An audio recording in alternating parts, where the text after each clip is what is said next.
Ninth class की biology का chapter number 3 है बायोडाइवर्सिटी।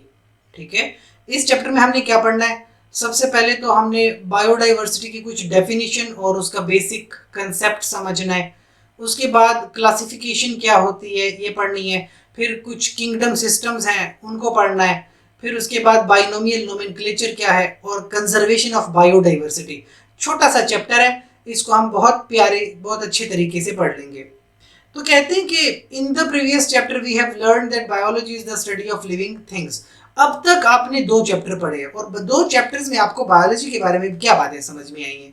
सबसे पहली चीज तो बायोलॉजी के बारे में जो आपको अब तक पता चला है कि बायोलॉजी जो है it is the study of living things. ठीक है, ये तो आपको समझ में बात आ गई। उसके बाद the living things have been divided into 5 major groups so that they can be identified easily. The similarity among living things is that they share all the characteristics of life, that is movement, respiration, sensitivity, nutrition, excretion, reproduction, growth. ठीक है, क्या कहते हैं कि आप जरा इस बात को समझिए कि इस दुनिया में पूरी, ठीक है, पूरी दुनिया में पूरे जमीन पे आपको पता है बहुत सारे ऑर्गेनिजम्स हैं। There could be thousands of organisms. ये जो बहुत सारे ऑर्गेनिजम्स हैं, मैं इनकी अगर आपको मिसाल दूं, एक तो दुनिया पे बहुत सारे ह्यूमन बींग्स हैं, ठीक है, इंसान हैं। उसके बाद दुनिया में बहुत सारे एनिमल्स हैं, ठीक है। फिर उसके बाद दुनिया में बहुत सारे बैक्टीरिया हैं जो कि वो भी तो लिविंग ऑर्गेनिजम्स हैं। इसके बाद दुनिया में बहुत सारे प्लांट्स हैं, ठीक है। फिर बहुत सारे फंजाई हैं, ठीक है।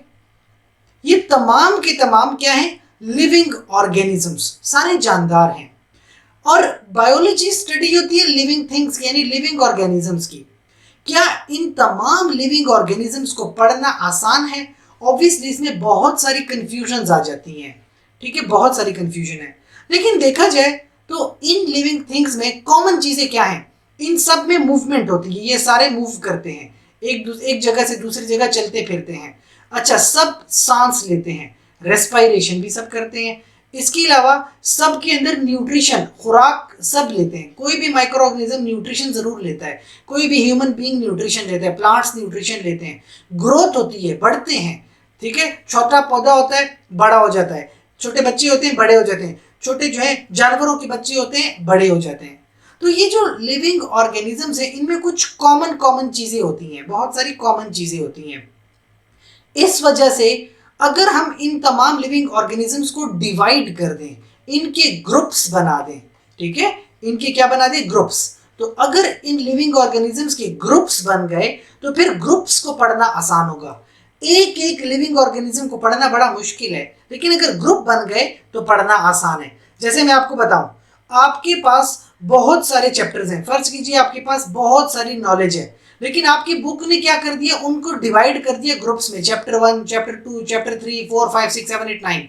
तो देखिए, अब अगर आप थर्ड चैप्टर पढ़ रहे हो तो आपने चैप्टर 1 और चैप्टर 2 पढ़ लिया है, मतलब आपने एक ग्रुप स्टडी कर लिया, फिर दूसरा ग्रुप, फिर तीसरा ग्रुप। ग्रुप्स की फॉर्म में स्टडी करना आसान हो जाता है। इसी तरह इतने सारे लिविंग ऑर्गेनिजम्स हैं, लेकिन उनको ग्रुप्स में डिवाइड कर लोगे तो उनको पढ़ना आसान हो जाएगा, ठीक है। अब आते हैं टॉपिक के ऊपर कि ये बायोडाइवर्सिटी का मतलब क्या है। अब इस चैप्टर को स्टार्ट करते हैं, बायोडाइवर्सिटी के मीनिंग से शुरू करेंगे।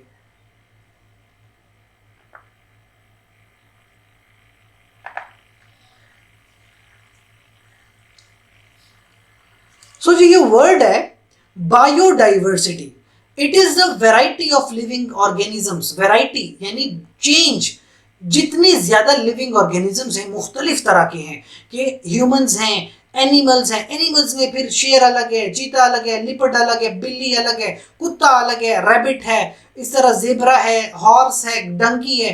कितने सारे मुख्तलिफ तरह के जानदार हैं। तो बायोडाइवर्सिटी का मतलब different kinds of living organism, कि ये सारे मुख्तलिफ तरह के लिविंग ऑर्गेनिजम्स, इसको बायोडाइवर्सिटी कहते हैं। बायो का मतलब लिविंग, डाइवर्सिटी का मतलब वैरायटी, चेंजेस। आपके इकोसिस्टम में, आपके एटमॉस्फेयर में बहुत मुख्तलिफ तरह के जानदार रहते हैं। So biodiversity is the richness and variety of living organism on earth. आपकी जमीन पर ये जो मुख्तलिफ तरह के जानदार हैं, छोटा बैक्टीरिया से लेके बड़े से बड़ा हाथी तक, ये सारी चेंजेस हैं, ये सारे मुख्तलिफ तरह के जानदार हैं।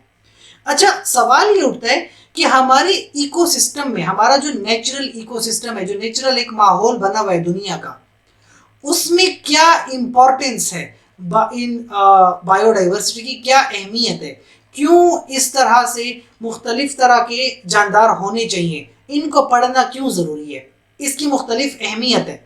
सबसे पहले तो maintenance of soil quality, soil की क्वालिटी आती है।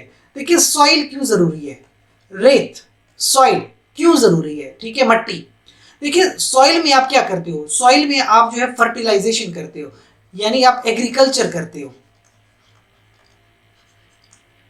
एग्रीकल्चर, एग्रीकल्चर से आपको क्या मिलता है, फूड मिलता है, ठीक है। आप गंदम उगाओ, चावल उगाओ, आपको फूड मिलता है। अब ये जो सॉइल की क्वालिटी है, सॉइल के अंदर मुख्तलिफ तरह की चीजें होती हैं, जैसे नाइट्रोजन, कार्बन, फास्फोरस, ये सारी चीजें सॉइल में कहाँ से आती हैं। सॉइल में क्या होता है कि माइक्रोब्स होते हैं, छोटे छोटे से बैक्टीरिया होते हैं, और इसके अलावा एनिमल स्पीशीज जैसे खाद वगैरह डलती है, ठीक है। उससे क्या होता है, सॉइल की क्वालिटी बेहतरीन हो जाती है, सॉइल के अंदर नाइट्रोजन आ जाती है, कार्बन आ जाती है, हाइड्रोजन होती है, फास्फोरस होती है, और ये फिर मुख्तलिफ तरह की ग़िज़ा में शामिल हो जाती है। तो आपको उससे क्या मिलता है, आपको उससे खुराक मिलती है। तो एक तो सॉइल की क्वालिटी बेहतरीन हो जाती है छोटे छोटे माइक्रो ऑर्गेनिज्म से और जानवरों से। उसके बाद एयर क्वालिटी, दूसरी चीज अगर बात करें एयर क्वालिटी की, कि जानदारों का हवा पे क्या असर है। देखिए आपको पता है प्लांट्स होते हैं, अब प्लांट्स क्या करते हैं, प्लांट्स जो है हवा में ऑक्सीजन छोड़ देते हैं और कार्बन डाइऑक्साइड इनहेल कर लेते हैं। तो हवा के अंदर जब ऑक्सीजन आएगी तो वो ऑक्सीजन इंसानों को मिलेगी और जानवरों को मिलेगी, तो हमें ऑक्सीजन मिलेगी, हमारी आबो हवा साफ होगी। तो जहाँ ज्यादा दरख्त होते हैं, जैसे कि आप पहाड़ी इलाके पे जाते हो, मरी जाते हो, कोई ग्रीनरी एरिया में जाते हो, वहाँ पे बड़ी अच्छी हवा मिलती है। क्यों, वहाँ पे प्लांट्स ज्यादा होते हैं, हवा में ऑक्सीजन ज्यादा होती है, तो आपको बहुत मजा आता है वहाँ पे रहने में।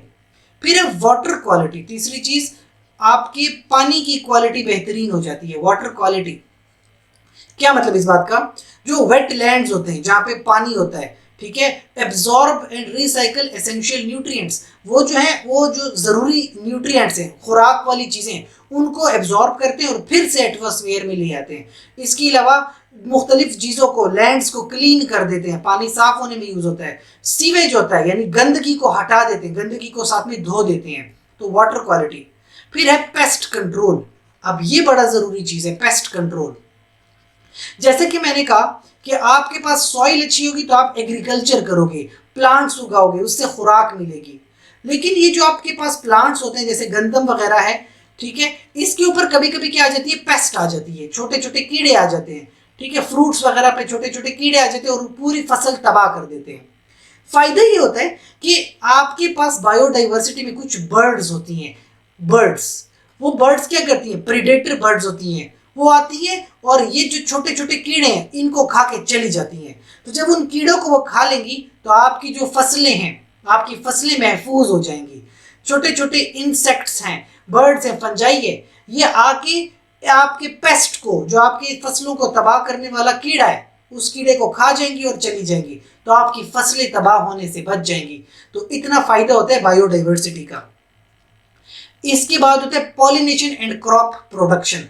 देखो ऐसा होता है कि जैसे कि क्रॉप्स हैं, तो फर्ज कीजिए ये क्रॉप्स है ना, अब ये क्रॉप्स के अंदर क्या होता है, यहाँ पे क्रॉप्स हैं, तो अब इससे हो गई है कि आपने एक फसल उगाई हुई है, ये क्रॉप्स हैं, और यहाँ पे छोटे छोटे सीड्स होते हैं, पोलन ग्रेन्स।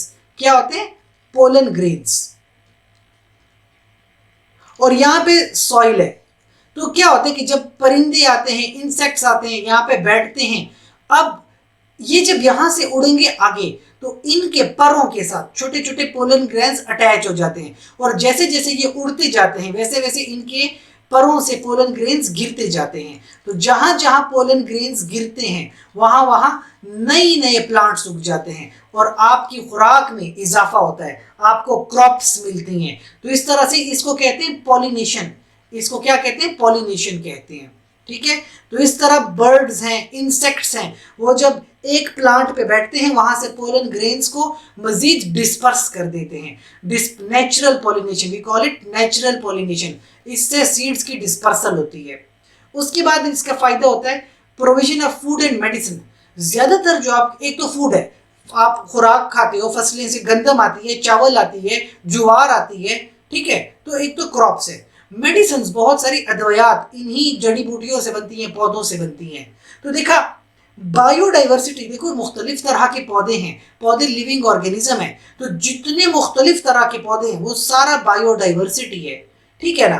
तो इस तरह से जो आपके पास बायोडाइवर्सिटी, बहुत सारे प्लांट्स, फंजाई, प्रोकैरियोट्स में बहुत सारे बैक्टीरिया, बहुत सारे जानवर, बहुत सारे इंसेक्ट्स, प्रोटिस्ट, ये तमाम चीजें मिलकर बायोडाइवर्सिटी बनाती हैं। और जमीन के ऊपर जिंदगी जो है फैलती रहती है, बहुत डिफरेंट काइंड्स ऑफ ऑर्गेनिजम्स आते रहते हैं, ठीक है।